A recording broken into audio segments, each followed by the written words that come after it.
السلام علیکم سامعین، ملاحظہ کیجیے جاسوسی دنیا بائے ابن صفی، ناول نمبر 84۔ انوکھی رہزنی۔ ناخواندہ مہمان۔ سر سجاد اور اس کی بیٹی رضوانہ ڈائننگ روم میں داخل ہوئے۔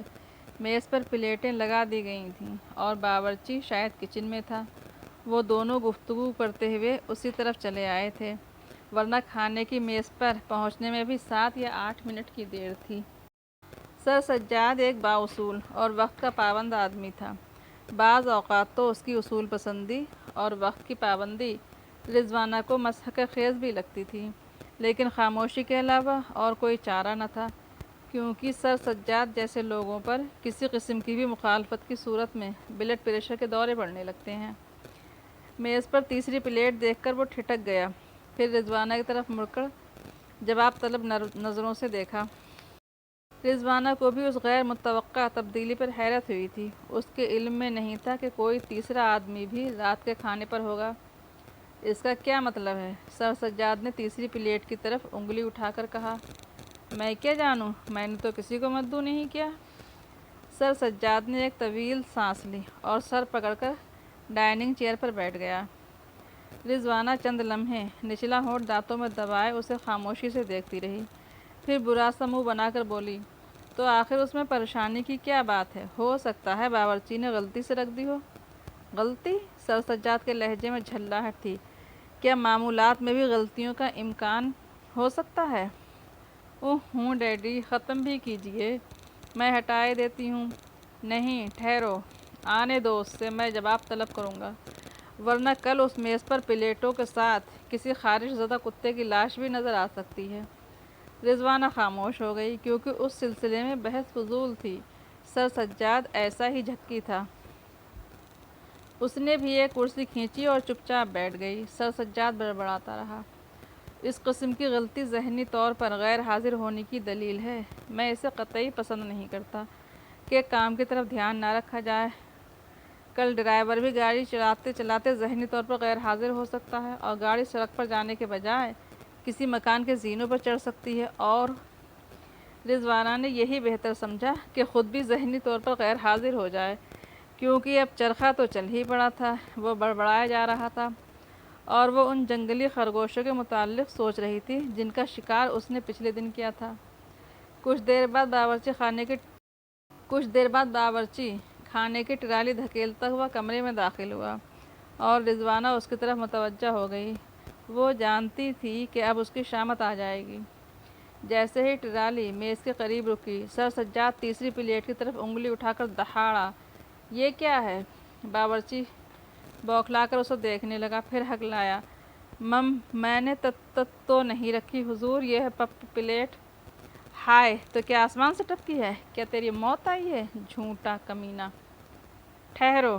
دفعتاً ایک گرجدار آواز کمرے میں گونجی اور ایک آدمی سامنے والے دروازے کا پردہ ہٹا کر آگے بڑھا۔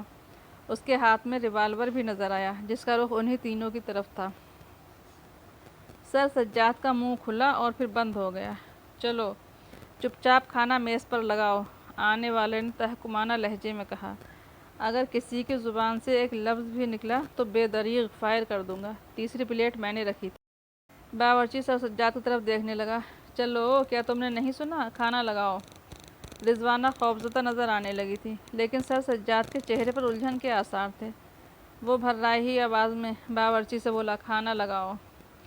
آنے والا میلی سی خاکی پتلون اور سیاہ اونی جیکٹ میں تھا، لیکن شیپ بڑے ہونے کے باوجود بھی بدشکل نہیں معلوم ہوتا تھا۔ عمر 25 اور 30 کے درمیان رہی ہوگی۔ جسم کی بناوٹ بتا رہی تھی کہ وہ کسی گینڈے کی طرح مضبوط بھی ہے۔ تم کون ہو؟ سر سجاد نے بھررائی ہوئی آواز میں پوچھا۔ اوہ، کیا ایک وقت کے کھانے کے لیے یہ ضروری ہے کہ میں تمہیں اپنے حسب و نسب سے بھی آگاہ کر دوں؟ میں کہتا ہوں تمہیں اس کی جرأت کیسے ہوئی؟ سر سجاد نے آنکھیں نکالیں۔ میں بھیک مانگنے کا قائل نہیں ہوں باورچی، اب الگ ہٹ جاؤ، لیکن تم اس وقت تک کمرے سے باہر قدم نہیں نکال سکتے جب تک کہ میں چلا نہ جاؤں۔ ہاں ٹھیک ہے، اسی جگہ کھڑے رہو۔ تم جانتے ہو کہ تم سے کتنا بڑا جرم ہو رہا ہے؟ سر سجاد نے اسے گھورتے ہوئے کہا۔ وہ اس کی بات کا کوئی جواب دیے بغیر آگے بڑھا۔ کرسی کھسکائی اور بیٹھ کر ریوالور سامنے رکھتا ہوا بولا، بس اب کھانا شروع کر دو، مگر شریفوں کی طرح۔ میں کھانے کی میز پر ہاتھا پائی کو پسند نہیں کرتا۔ کھانے کے علاوہ تم سے اور کوئی حرکت سرزد ہوئی تو ریوالور میں پورے راؤنڈ موجود ہیں اور یہ بے آواز بھی ہے۔ رضوانہ اپنی کرسی سر سجاد کے قریب کھسکا لے گئی، لیکن اس پر اجنبی نے کوئی اعتراض نہیں کیا۔ وہ تو اس کی طرف دیکھ بھی نہیں رہا تھا۔ اس نے بڑے اطمینان سے اپنے آگے رکھی ہوئی پلیٹ سیدھی کی اور قاب کا ڈھکن اٹھا کر اس میں سے شوربہ نکالنے لگا۔ رضوانہ اور سر سجاد بے حس و حرکت بیٹھے رہے۔ ہائے، اس نے ان کی طرف دیکھ کر کہا، چلیے شروع کیجیے، آپ لوگ تو تکلف برت رہے ہیں۔ بکواس بند کرو، سر سجاد غرایا۔ کھانے کی میز پر مجھ سے خاموش نہیں بیٹھا جاتا، شروع کرو، ابھی میں تمہیں لطیفے بھی سناؤں گا۔ کیا تم پاگل ہو گئے ہو؟ پاگل تو تم ہو کہ اگر تمہاری میز پر کوئی تیسرا آدمی آ جائے تو تم اپنے ہاتھ روک لو گے۔ شروع کر دو ورنہ گولی مار دوں گا۔ میں دوستانہ فضا میں کھانا کھانے کا عادی ہوں۔ کہو تو موسیقی بھی شروع کر دوں، یعنی کہ آہا، آج موسم بہت خوشگوار ہے، کل بھی رہے گا اور شاید پرسوں بھی رہے۔ رضوانہ نے اپنی پلیٹ سیدھی کی اور قاب کی طرف ہاتھ بڑھایا۔ تم آخر چاہتے کیا ہو؟ سر سجاد کی آواز پھر بھرا گئی۔ یہی جو کر رہا ہوں، اجنبی نے کہا۔ اس نے کھانا شروع کر دیا تھا۔ مگر یہ طریقہ؟ ڈیڈی کھانا کھائیے، رضوانہ بولی، یہ کوئی بہروپیہ ہے؟ کھانے کے بعد انعام بھی طلب کرے گا؟ کیوں؟ سر سجاد نے اجنبی کی آنکھوں میں دیکھتے ہوئے سوال کیا۔ ہاں، میں تم سے تجوری کی کنجی بھی طلب کر سکتا ہوں، مگر مجھے اس کی ضرورت نہیں ہے۔ کل صبح ہی اس کا سوال پیدا ہوگا کہ ناشتہ کہاں سے کیا جائے، لیکن کل شاید میں کسی دوسرے کی میز پر نظر آؤں۔ تمہارا شوربہ مجھے قطعی پسند نہیں آیا، بس پیٹ بھر رہا ہوں۔ سر سجاد خاموش بیٹھا رہا۔ رضوانہ کھانے لگی تھی۔ یار، تم بے حد بور آدمی معلوم ہوتے ہو، اجنبی نے پھر سر سجاد کو مخاطب کیا۔ منحوسوں کی طرح منہ پھلائے بیٹھے ہو، کھانا کھاؤ نا۔ بس بہت ہو چکا، زبان بند کرو، سر سجاد میز پر ہاتھ مار کر دہاڑا۔ ہاضمہ خراب ہو جاتا ہے مسٹر، کھانے کی میز پر تاؤ کھانے سے۔ کہنے کا انداز مستحقانہ تھا۔ اگر خاموشی سے زہر مار کرتے رہے تو کیا حرج ہے، رضوانہ نے کہا۔ وہ اس بے باک آدمی میں دلچسپی لے رہی تھی۔ کھانے لذیذ ہوں تو بولنے کی مہلت نہیں ملتی۔ تم لوگ بڑی گھٹیا چیزیں کھاتے ہو، اجنبی بولا۔ رضوانہ کباب ہو کر رہ گئی۔ وہ سوچ رہی تھی کہ کیوں نہ شوربے کی قاب اس کے منہ پر کھینچ مارے، لیکن ریوالور؟ جو شخص ریوالور کے زور پر اتنا کچھ کر سکتا ہے وہ اسے استعمال کرنے سے بھی نہیں چوکے گا۔ سر سجاد میز پر دونوں ہاتھ رکھے اسے گھورے جا رہا تھا۔ اکثر بڑے عجیب لوگوں سے ملاقات ہو جاتی ہے، اجنبی نے مرغ مسلم کی ٹانگ کاٹتے ہوئے کہا۔ مثلاً نام تو ہے خان بہادر فلاں ابن فلاں، اور کھائیں گے مسور کی دال، کدو کی سبزی، بیگن کا بھرتا۔ پچھلی رات ایک ایسے ہی آدمی کی میز پر میری موت واقع ہوتے ہوتے رہ گئی۔ بیسن کی موٹی موٹی روٹیاں اڑا رہا تھا کمبخت۔ مجھے بھی وہی زہر مار کرنی پڑی، جس کا نتیجہ یہ ہوا کہ دن کا ناشتہ اور دوپہر کا کھانا گول۔ رضوانہ غیر ارادی طور پر ہنس پڑی اور سر سجاد نے اسے گھور کر دیکھا۔ ادھر ناخواندہ مہمان طرز سے بولا، ہاں ہاں کھا جاؤ اسے، ہنسی کیوں بیچاری؟ یار بڑے میاں، عقل کے ناخن لو، کیا آسمان ٹوٹ پڑا ہے تم پر؟ 4 چپاتیوں سے زیادہ میری خوراک نہیں ہے، 5ویں کو ہاتھ بھی نہیں لگاتا۔ خاموشی سے کھاتے رہو، بدتمیزی نہیں، رضوانہ نے غصیلے لہجے میں کہا۔ میں سمجھ گئی ہوں کہ کون ہو سکتے ہو۔ کون؟ سر سجاد نے پھر رضوانہ کو گھورا۔ کیا آپ نے اخبارات میں اس رہزن کے متعلق نہیں پڑھا جو راہگیروں کو روک کر ان سے مسخرہ پن کرتا ہے؟ رضوانہ بولی۔ اوہ! اجنبی پر اس ریمارک کا کوئی واضح اثر نہیں ہوا تھا۔ وہ بدستور کھانا کھانے میں مشغول رہا۔ رضوانہ کہہ رہی تھی، ابھی کچھ ہی دن پہلے شہر کی ایک گلی میں جس نے میری ایک سہیلی کو روکا تھا اور اس کا پرس چھین کر اس میں چاکلیٹ کے پیکٹ تلاش کیے تھے۔ پرس میں تقریباً 1500 روپے تھے، لیکن انہیں ہاتھ بھی نہیں لگایا تھا۔ سر سجاد میز پر جھک کر ناخواندہ مہمان کو ٹٹولنے والی نظروں سے دیکھنے لگا۔ مجھے ایسی لڑکیاں زہر ہی لگتی ہیں جو بے وقت خود پر بڑھاپا طاری کر لیں۔ لعنت ہے ایسی لڑکی پر جس کے پرس میں ٹافیاں یا چاکلیٹ کے پیکٹ نہ ملیں۔ سر سجاد کے ہونٹوں پر ہلکی سی مسکراہٹ دکھائی دی، لیکن پھر یک بیک اس نے اس طرح ہونٹ سکوڑ لیے جیسے غیر ارادی طور پر مسکرایا ہو۔ تو تم وہی ہو، رضوانہ نے کہا۔ بالکل۔ اوہ، میٹھا نہیں ہے تمہاری میز پر؟ نحوست کی نشانی۔ رضوانہ نے پلکیں جھپکائیں اور پھر سنجیدگی سے بولی، اوہ ہاں، ٹھہرو، میں تمہارے لیے تھوڑی مٹھائی مہیا کر سکوں گی۔ اس نے اٹھنے کا ارادہ ظاہر کیا تھا۔ اجنبی نے ریوالور پر بایاں ہاتھ رکھتے ہوئے کہا، نہیں، ٹھہرو، میں اتنا گدھا نہیں ہوں کہ تمہیں پولیس کو فون کرنے کا موقع دوں۔ تمہاری مرضی، رضوانہ نے لاپرواہی سے کہا اور پھر کھانے میں مشغول ہو گئی۔ کچھ دیر تک خاموشی رہی۔ آخر ان حرکتوں کا مقصد؟ سر سجاد نے کچھ دیر بعد بھررائی ہوئی آواز میں پوچھا۔ رگوں میں خون تیزی سے گردش کرنے لگتا ہے اور ساری کاہلی دور ہو جاتی ہے۔ بکواس ہے، محض اتنی سی بات کے لیے اتنے خطرات نہیں مول لیے جاتے۔ پھر تمہارا کیا خیال ہے؟ اجنبی اس کی آنکھوں میں دیکھتا ہوا مسکرایا۔ اپنا خیال میں اسی وقت ظاہر کروں گا جب تمہارے ہاتھوں میں ہتھکڑیاں ہوں گی، سر سجاد نے غرلا کر کہا۔ بھول جاؤ، اجنبی کے لہجے میں تمسخر تھا۔ میں آرسین لوپر یا بہرام نہیں ہوں، سر سجاد نے ہونٹ بھینچ کر سر کو جنبش دی، اور نہ کسی جاسوسی فلم کا نوجوان تھانے دار ہوں جو وردی پہن کر گاتا ہے، آ جاؤ سجنا، چھم چھم چلی آنا، مندوا تلے ہو۔ خیر، تم سگریٹ کون سی پیتے ہو؟ اس سلسلے میں بھی بڑے تلخ تجربات ہوئے ہیں۔ کل ہی ایک گدھے کو بڑا قیمتی سوٹ پہنے دیکھ کر جیب میں ہاتھ ڈال دیا تھا، اور نکلا کیا؟ 2.5 آنے والا پیکٹ۔ جھلا کر اس زور کا تھپڑ رسید کیا تھا کہ گال پر 5 انگلیاں بن گئی ہوں گی۔ رضوانہ پھر ہنس پڑی، لیکن اس بار سر سجاد نے اسے گھور کر نہیں دیکھا۔ شاید اب وہ بھی اس میں دلچسپی لے رہا تھا، اس سرفرے جوان میں۔ میرا خیال ہے کہ تم پڑھے لکھے آدمی ہو، سر سجاد نے کہا۔ کبھی تھا، اب نہیں ہوں۔ کیا بے روزگاری سے تنگ آ کر؟ نہیں، مجھے اتنا ڈرامیٹک بھی نہ سمجھو، وہ بایاں ہاتھ اٹھا کر بولا۔ اگر یہی بات ہوتی تو تم سے تجوریوں کی کنجیاں ضرور طلب کرتا۔ پھر اس طرح خود کو خطرات میں ڈالنے سے کیا فائدہ؟ میری بے چین طبیعت اسی طرح سکون پاتی ہے۔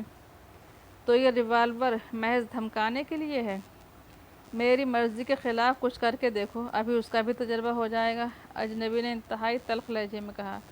لوگ یہ سمجھتے ہیں کہ ایک سگریٹ کے لیے ایک کارتوس تو برباد کرنا پسند نہ کروں گا۔ یہ میرا اصول ہے مسٹر، کہ میں ضرورت سے زیادہ نہیں وصول کرتا۔ مثلاً اگر اس وقت مجھے 5 روپیوں کی ضرورت ہے تو میں تمہارے پرس سے صرف 5 ہی کا نوٹ نکالوں گا، خواہ اس میں 1000 ہی کیوں نہ پڑے ہوں۔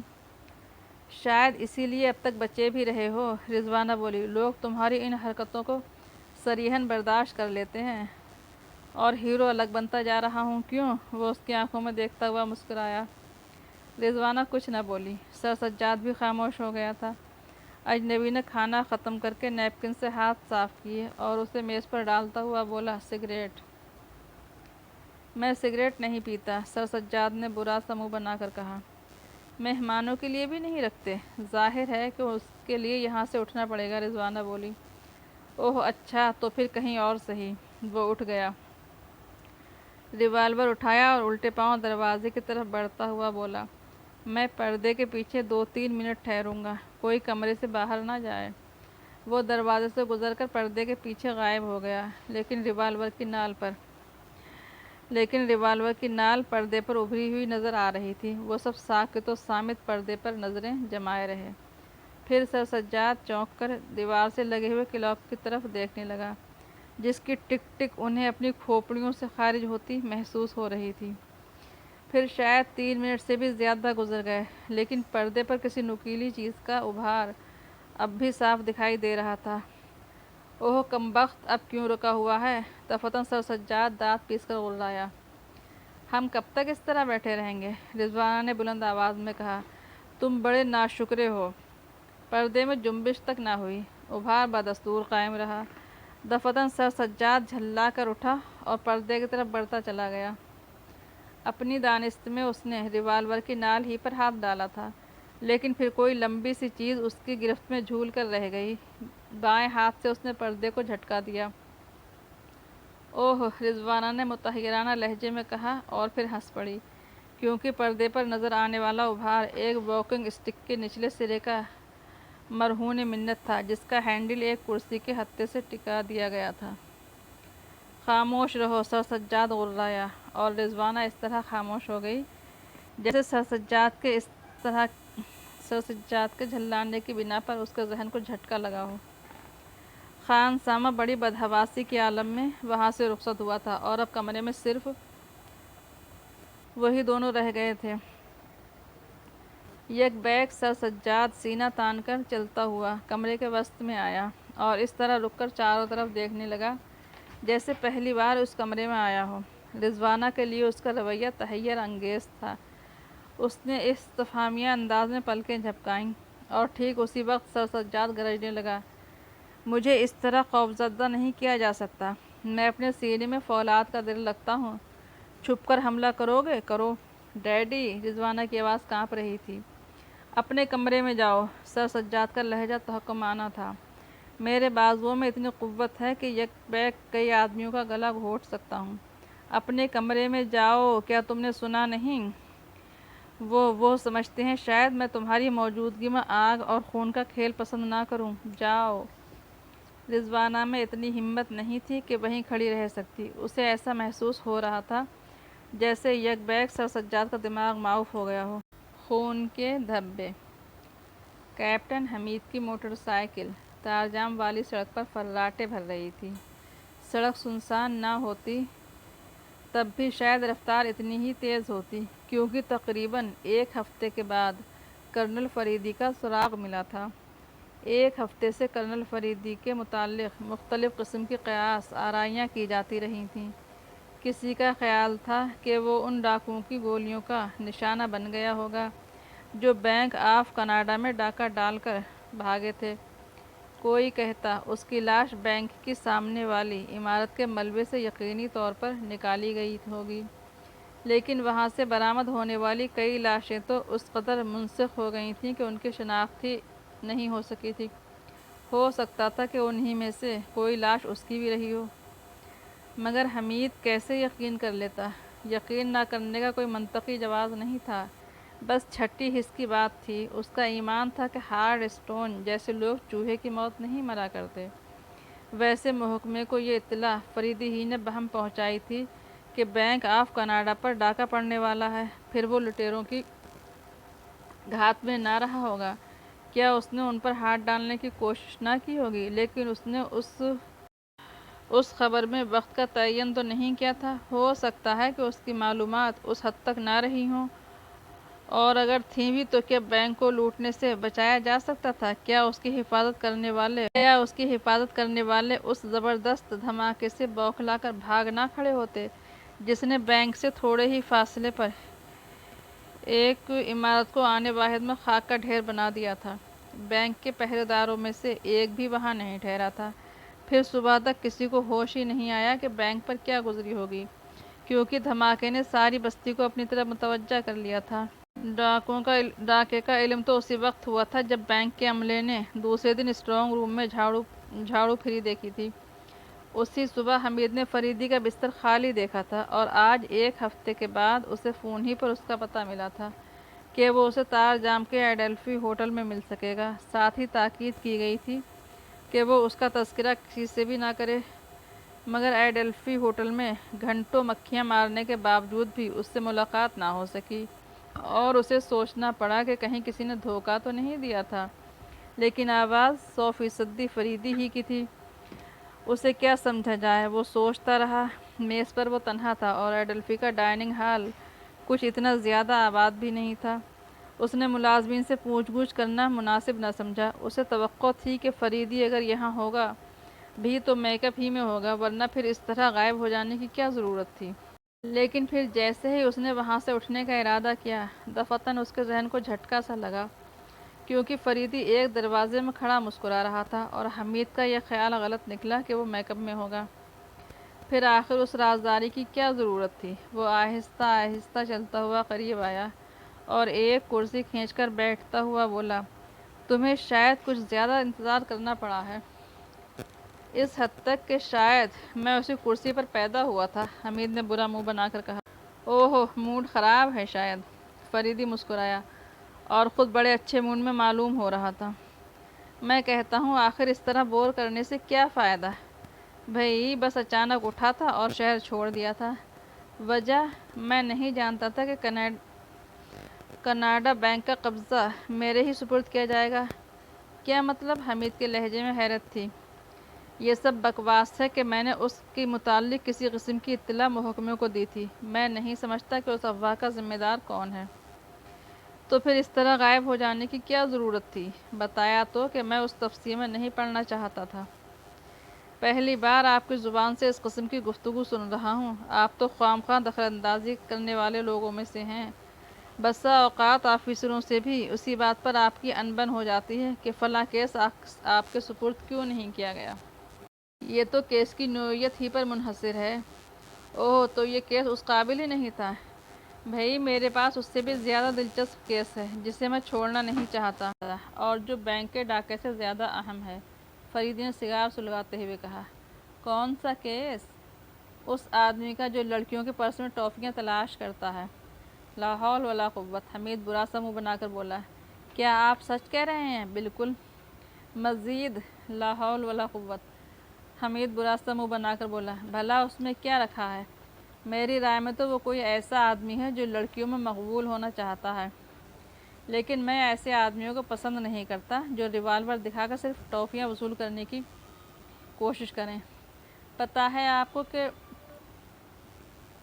کتنی جانیں ضائع ہوئی ہیں بینک والے کیس میں؟ مگر ٹھہریے، آپ کو اس کی اطلاع رات ہی کو مل گئی تھی۔ نہ ملی ہوتی تو تم صبح کو میرا بستر خالی کیسے دیکھتے؟ اور اسی وقت آپ کو یہ بھی معلوم ہو گیا تھا کہ بینک لٹ چکا ہے؟ اندازہ تھا۔ آپ خود ہی اپنے بیان کی تردید کر رہے ہیں۔ ایک طرف یہ بھی کہہ رہے ہیں کہ آپ نے اس قسم کی کوئی اطلاع محکمے کو نہیں دی تھی، اور دوسری طرف عمارت کے حادثے کے متعلق جان کر آپ نے اندازہ بھی کر لیا کہ بینک لٹ گیا ہوگا۔ کیسے ممکن ہے؟ کہاں کی باتیں لے بیٹھے؟ فرض کرو مجھے اس ڈاکے کے متعلق علم بھی تھا تو میں کیسے جان لیتا کہ وہ اس کے لیے کوئی عمارت ہی اڑا دیں گے؟ تو آپ کو ڈاکے کی اسکیم کا علم تھا؟ حمید نے پلکیں جھپکائیں۔ سوال یہ ہے کہ یہ بات پھوٹی کیسے؟ کون سی بات؟ یہی کہ میں نے محکمے کو اس قسم کی کوئی اطلاع دی تھی۔ کیا آپ کی رپورٹ تحریری تھی؟ وہ رپورٹ کانفیڈینشیل فائل کے لیے تھی اور ایس پی کے علاوہ کسی اور کے علم میں نہیں ہونی چاہیے تھی۔ اوہ، اب میں سمجھا۔ ایس پی صاحب ان دنوں اسی لیے پریشان نظر آتے رہے ہیں۔ فریدی کچھ نہ بولا۔ وہ اشارے سے ایک ویٹر کو بلا رہا تھا۔ قریب آنے پر اس نے اس کافی کے لیے کہا اور پھر حمید کی طرف دیکھتا ہوا بولا۔ اس مسخرے رہزن کے متعلق ایک دلچسپ اطلاع ملی ہے۔ میں نہیں سمجھ سکتا کہ بینک کی ڈکیتی سے کسی مسخرے رہزن کا کیا تعلق ہو سکتا ہے۔ کیا تم کوئی تعلق پیدا کرنے کی کوشش کر رہے ہو؟ اگر کوئی تعلق نہیں ہے تو پھر مجھے پاگل ہو جانا چاہیے۔ فریدی نے سگار کو ایش ٹرے میں رکھ کر ایک طویل سانس لی اور حمید کی آنکھوں میں دیکھتا ہوا مسکرایا۔ سر سجاد سے واقف ہو؟ اس نے پوچھا۔ کیوں؟ حمید یک بیک چونک پڑا۔ تم اس طرح چونکے کیوں؟ ہم بینک کی ڈکیتی کے متعلق گفتگو کر رہے تھے۔ ظاہر ہے کہ آپ اس وقت جو کچھ بھی کہیں گے وہ اس سے غیر متعلق نہ ہوگا۔ اس مسخرے کا تذکرہ بھی تو تھا۔ پچھلی ہی رات اس نے سر سجاد کی میز پر کھانا کھایا تھا۔ ہاں، میں اس کے متعلق سن چکا ہوں۔ غالباً کسی نے رپورٹ درج کرائی ہے۔ اس کی لڑکی رضوانہ نے، فریدی نے کہا۔ کچھ اور بھی کہنا چاہتا تھا لیکن ویٹر کو آتے دیکھ کر خاموش ہو گیا۔ کافی کی ٹرے میز پر رکھ دی گئی اور ویٹر چلا گیا۔ وہ انہیں ریوالور دکھا کر کھانے کی میز پر جم گیا تھا۔ فریدی نے کہا۔ لڑکی کا بیان ہے کہ اس نے اس سے زیادہ بے باک آدمی آج تک نہیں دیکھا۔ صرف کھانا ہی کھایا تھا نا اس نے؟ صرف، کسی چیز کو ہاتھ بھی نہیں لگایا۔ ویسے اس نے سر سجاد سے کہا تھا کہ وہ اس سے تجوری کی کنجی بھی طلب کر سکتا ہے۔ پتہ نہیں وہ کیا چاہتا ہے، حمید بولا۔ میرا خیال ہے کہ وہ اب تک بہتری حرکتیں کر چکا ہے، لیکن اس کا رد عمل سر سجاد پر کیا ہوگا؟ فریدی نے سوالیہ انداز میں کہا۔ ظاہر ہے کہ اس نے یہی سوچا ہوگا کہ ایسے بے باک آدمی کا کنوارا رہنا ٹھیک نہیں ہے۔ ششت، اس کا رویہ اس کے مقابلے میں زیادہ حیرت انگیز ثابت ہوا تھا۔ یعنی اس نے اس کی طرف سے خود ہی اپنے منہ پر تھپڑ مارنے شروع کر دیے تھے؟ حمید نے سنجیدگی سے بولا۔ اس نے اس کے چلے جانے کے بعد کافی شور و غل مچایا تھا، اس انداز میں جیسے وہ جو کچھ کر رہا ہے اسے آس پاس ہی چھپے ہوئے کسی آدمی کو سنانا چاہتا ہو۔ مجھے تو اس میں ذرہ برابر بھی تحیر نہیں نظر آتا۔ آخر کون سی چیز حیرت انگیز معلوم ہوئی ہے آپ کو؟ تم نے ابھی وہ جملے کہاں سنے ہیں جو اس کی زبان سے نکلے تھے؟ اس نے کہا تھا کہ مجھے اس طرح خوفزدہ نہیں کیا جا سکتا۔ میں اپنے سینے میں فولاد کا دل رکھتا ہوں۔ چھپ کر حملہ کرنا ہے تو ابھی کر کے دیکھ لو۔ میرے بازوؤں میں اتنی قوت ہے کہ بیک وقت کئی آدمیوں کا گلا گھونٹ سکوں۔ پھر اس نے اپنی بیٹی سے کہا تھا کہ وہ اپنے کمرے میں چلی جائے اور بعض نامعلوم آدمیوں کے متعلق خیال ظاہر کیا تھا کہ وہ سمجھتے ہیں کہ سر سجاد اپنی بیٹی کی موجودگی میں آگ اور خون کا کھیل کھیلنا پسند نہ کرے گا۔ اچھا تو پھر جو آدمی اتنا دلیر ہو کہ چھپ کر حملہ کرنے کی دعوت بھی دے سکے، وہ اس اجنبی کی میز پر سکون کے ساتھ کیسے بیٹھا رہا ہوگا؟ ہاں، یہ غور طلب ہے۔ لڑکی کو سختی سے اس بات پر مجبور کیا تھا کہ وہ اپنے کمرے میں چلی جائے، دروازہ اندر سے مقفل کیے بغیر نہ سوئے، اور پھر تینوں ملازمین کو بھی یہی ہدایت دے دی گئی تھی کہ ملازمین بھی گھر میں ہیں اور لڑکی بھی۔ حمید ٹھنڈی سانس لے کر بولا، شاید اسی لیے پچھلی رات مجھے بھی نیند نہیں آئی تھی۔ اب تو یہ عالم ہے میرا کہ جیسے ہی چھینک آئی اندازہ کر لیتا ہوں کہ پڑوس کی کوئی لڑکی یقینی طور پر کسی پریشانی میں مبتلا ہے۔ کافی اچھی ہے۔ فریدی کافی پاٹ کا ڈھکن اٹھاتا ہوا بولا۔ شاید وہ نہیں چاہتا تھا کہ حمید لایعنی بکواس کا سلسلہ آگے بڑھائے۔ اس نے دونوں پیالیوں میں کافی انڈیلی اور دودھ ڈالتا ہوا بولا، وہ سب 2:30 بجے تک اپنے اپنے کمروں میں مقفل رہے۔ ہو سکتا ہے کہ ملازمین کو اس دوران میں نیند آ گئی ہو، لیکن لڑکی کے بیان کے مطابق وہ خود جاگتی رہی تھی، لیکن اس نے ایک بار بھی یہ جاننے کی کوشش نہیں کی۔ 2:30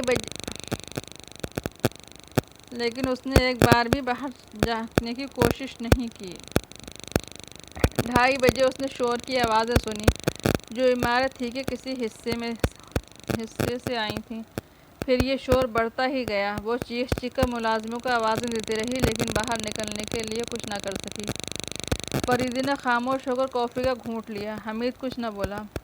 تھوڑی دیر بعد فریدی نے دوسرا گھونٹ لے کر کہا، ہنگامہ ختم ہو جانے کے بعد بھی وہ کچھ دیر کمرے ہی میں رہی تھی۔ اس کے بعد نوکروں کی آوازیں سن کر دروازہ کھولا تھا۔ نوکروں نے اسے بتایا کہ سر سجاد خوابگاہ میں موجود نہیں ہے، اور خوابگاہ کی حالت تو اس نے اپنی آنکھوں سے دیکھی تھی۔ سارا سامان ٹوٹ پھوٹ گیا تھا۔ وہاں ایسی ابتری نظر آئی تھی جیسے کچھ دیر تک لڑائی ہوئی ہو۔ فرش پر جا بجا خون کی بوندیں بھی تھیں۔ عمارت کا گوشہ گوشہ چھان مارا گیا، لیکن سر سجاد کا سراغ کہیں نہ ملا۔ یہ صرف دوسروں کی زبانی مجھ تک پہنچی ہوئی کہانی ہے۔ ابھی میں نے جائے واردات کا معائنہ نہیں کیا، بس تمہارا انتظار تھا۔ یہاں تار جام میں؟ حمید نے حیرت سے کہا، آخر آپ خود ہی شہر کیوں نہیں چلے آئے تھے؟ شہر آ کر کیا کرتا؟ اوہ، تم غلط سمجھ۔ یہاں شرفات کے قریب اس کی ایک کوٹھی ہے۔ وہ تو بڑی سنسان جگہ ہے۔ حمید نے پائپ میں تمباکو بھرتے ہوئے کہا۔ کچھ دیر تک خاموش رہا، پھر یک بیک چونک کر بولا، اوہ ٹھہریے، آپ کے پاس تو اس سے پہلے بھی ایک کیس تھا، وہ لاش جو کیفے وکٹوریہ کے باتھ روم میں پائی گئی تھی۔ ٹھیک ہے، اس وقت میرے پاس 2 کیس ہیں، ایک اس نامعلوم آدمی کے قتل کا، اور دوسرا جس کی وجہ سے میں سر سجاد کے معاملے میں بھی دلچسپی لینے پر مجبور ہو گیا ہوں۔ یعنی وہی مسخرہ؟ کس چکر میں پڑے ہیں آپ؟ اگر مجھ سے کبھی مٹبھیڑ ہو گئی تو کان پکڑ کر کھینچتا ہوا آپ کے پاس لاؤں گا۔ میری دانست میں یہ آسان کام نہیں ہے۔ حمید نے اس سلسلے میں مزید کچھ کہنا مناسب نہ سمجھا۔ انہوں نے کافی ختم کی اور فریدی اس کی آنکھوں میں دیکھتا ہوا بولا، جانتے ہو وہ لاش کس کی تھی؟ میری۔ حمید جھنجلا گیا۔ اس آدمی کی جس نے مجھے بینک میں متوقع ڈاکے کی اطلاع دی تھی۔ اوہ، تو یہ کہیے، حمید نے طویل سانس لی، مزید اطلاعات بہم پہنچانے سے پہلے ہی وہ قتل کر دیا گیا تھا۔ اگر آپ اسی طرح اس مسخرے کا مسئلہ بھی صاف کر دیں تو بہتر ہے، ورنہ میں مزید الجھنوں میں مبتلا رہوں گا۔ یہ سوچا بھی نہیں جا سکتا کہ آپ کوئی اتنا اہم کیس چھوڑ کر اس مسخرے کے پیچھے پڑ جائیں گے جو لڑکیوں کو چھیڑتا پھرتا ہے۔ پچھلی رات اس نے ایک لڑکی کے باپ کو بھی چھیڑا تھا۔ فریدی اس کی آنکھوں میں دیکھتا ہوا مسکرایا، پھر بولا، بس اب اٹھ جاؤ، تار جام کا اسٹیشن انچارج وہاں میرا منتظر ہوگا۔ کوٹھی تک پہنچنے کے لیے وہی موٹر سائیکل استعمال کی گئی جس پر حمید یہاں تک آیا تھا۔ یہ تو ویرانہ ہے۔ حمید کوٹھی کے قریب پہنچ کر بڑبڑایا، عمارت کافی بڑی تھی، اس کے 3 اطراف میں باغات کے سلسلے تھے اور پشت پر جنگل میلوں تک پھیلا ہوا تھا۔ کسی زمانے میں یہاں شرف آباد نام کی چھوٹی سی بستی تھی۔ ہو سکتا ہے پہلے یہ شرف آباد کے جنگلات کہلاتے رہے ہوں۔ باغ سے ایک کشادہ سی روش عمارت تک جاتی تھی۔ عمارت کے قریب پولیس کی کئی گاڑیاں کھڑی دکھائی دیں۔ تارجام اسٹیشن کے انچارج نے ان کا استقبال کیا۔ کیا سر سجاد مل گیا؟ فریدی نے کہا۔ میرا خیال ہے کہ اس کی لاش گھسیٹ کر یہاں سے لے جائی گئی ہے۔ خدا کی پناہ، آپ نے اتنا بڑا خیال اتنی آسانی سے ظاہر کر دیا؟ فریدی مسکرایا۔ خود دیکھ لیجئے چل کر۔ وہ عمارت کے اندر آئے اور انچارج انہیں سب سے پہلے سر سجاد کی خوابگاہ ہی میں لایا۔ میز اور کرسیاں شکستہ حالت میں فرش پر ڈھیر تھیں۔ کئی خوبصورت اور بڑے گلدان ٹوٹے ہوئے تھے۔ بستر مسہری تک آدھا لٹک گیا تھا اور مسہری بھی ترچھی پڑی تھی۔ قالین پر کئی جگہ خون کے دھبے نظر آئے۔ فریدی بڑے انہماک سے کمرے کا جائزہ لے رہا تھا۔ کسی چیز کو ہاتھ تو نہیں لگایا گیا؟ اس نے پوچھا۔ جی نہیں، انچارج نے جواب دیا۔ مطلب یہ کہ جب سے میں یہاں آیا ہوں کسی چیز کو نہیں چھوا گیا۔ ٹھیک ہے، فریدی اس کی آنکھوں میں دیکھتا ہوا بولا، مگر آپ کس بنا پر کہتے ہیں کہ اس کی لاش یہاں سے گھسیٹ کر لے جائی گئی ہوگی؟ ادھر تشریف لائیے، وہ ایک ادھ کھلے دروازے کی طرف بڑھتا ہوا بولا۔ اس نے اس کے دونوں پارٹ پوری طرح کھول دیے۔ دوسری طرف بھی ایک کمرہ تھا، لیکن اس کے فرش پر میٹنگ نہیں تھی، ننگا فرش تھا، اور شاید پچھلے دن اسے صاف بھی نہیں کیا گیا تھا، ورنہ گرد کی ہلکی سی تہہ پر وہ نشان ہرگز نہ بن سکتا جس کی بنا پر انچارج کو لاش کے گھسیٹے جانے کا امکان ہوا تھا۔ تقریباً 1.5 یا 2 فٹ چوڑا نشان تھا جو اس دروازے سے دوسرے دروازے تک پھیلا ہوا تھا اور جس کے درمیان کہیں کہیں خون کی لکیریں بھی نظر آ رہی تھیں۔ آپ کا خیال درست ہی معلوم ہوتا ہے، فریدی نے کہا اور نشان کے ساتھ آگے بڑھتا چلا گیا۔ کہیں کہیں صرف خون کی لکیریں ہی نظر آئیں۔ متعدد کمروں سے گزرتے ہوئے وہ عمارت کے عقبی دروازے سے باہر آئے جو جنگل کی طرف کھلتا تھا۔ یہاں بھی کچھ دور تک خون کے نشانات ملے، لیکن پھر اس کچے راستے کے قریب ان کا سلسلہ ختم ہو گیا جو جنگل کے متوازی مشرق اور مغرب کی طرف پھیلا ہوا تھا۔ یہاں سے شاید اسے کسی گاڑی پر لے جایا گیا ہے، فریدی نے چاروں طرف دیکھتے ہوئے کہا۔ مگر یہ کیسے کہا جا سکتا ہے کہ وہ لاش ہی تھی؟ حمید نے پوچھا۔ قطعی نہیں کہا جا سکتا، فریدی سر ہلا کر بولا۔ کیوں؟ انچارج کا سوال قدرتی امر تھا، کیونکہ وہ تو شروع سے اب تک اسی کے امکانات پر غور کرتا رہا تھا۔ یقین کے ساتھ نہیں کہا جا سکتا کہ وہ لاش ہی تھی، ہو سکتا ہے کہ وہ صرف زخمی ہوئے ہوں۔ آخر لاش کو گھسیٹتے پھرنے کا کیا مقصد ہو سکتا ہے؟ اگر قتل کرنا مقصد تھا تو لاش کمرے ہی میں چھوڑی جا سکتی تھی۔ اگر یہ کہا جائے کہ پولیس کو غلط راستے پر ڈالنے کے لیے ایسا کیا گیا ہوگا تو اس کا سوال ہی نہیں پیدا ہوتا، کیونکہ سر سجاد کا ان حالات میں خوابگاہ سے غائب ہو جانا ہی اس بات کی دلیل ہے کہ اسے کسی قسم کا نقصان پہنچایا گیا ہے۔ یہ نہیں سوچا جا سکتا کہ یہاں کرنل فریدی کو بلایا گیا ہوگا۔ البتہ سر سجاد ضرور یہاں سے کسی لاش کو گھسیٹ کر لے جا سکتا ہے تاکہ خود کسی قتل کے الزام سے بچ سکے۔